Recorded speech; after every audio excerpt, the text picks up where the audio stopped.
ချစ်ဆိုတာလေနဲ့တိုက်တူတယ်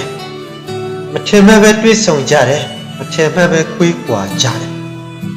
အဲ့ဒီတခဏအတွင်းတိုက်ကိုချစ်ခဲ့ကြတယ်အဲ့ဒီတခဏအတွင်းမှာပဲတိုက်ကိုမုန်းခဲ့ကြတယ်အတူရောင်ကာလာတွေနဲ့ပြည့်နေတဲ့ယနေ့ခေတ်ကြီးမှာသစ္စာနဲ့မေတ္တာတွေကမေးလာကြတယ်ချစ်ချင်းမေတ္တာတွေကိုခွင့်ရဖို့စကားလုံးတွေတောင်မှတွတ်တွတ်ကိုရှားပါလာတယ်ဘုရားတော်ကဆိုကျွန်တော်တို့တွေမိုင်းလေးကြောက်ကိုရေးစကားပြောဖို့အရေးအဒီကောင်မလေးနဲ့ရင်းမြစ်တငယ်ရှိအပေါင်းအသင်းဆက်သက်ဖြစ်ဖို့မဝေကျွေးရနဲ့အကူကြီးတောင်းရနဲ့ဘလောက်ခက်ခဲလေနောက်ပြီးဒီကောင်မလေးအနာရောက်တော့ပြုံးမြစကားအစရှာမြာလို့ပြန်လှိထွက်လာတဲ့နေ့တွေကမနေအဲ့လိုလှိထွက်လာရခိပင်မေရင်ထင်းမှာသူ့လိုလိုပြိုနေတာလေးရေ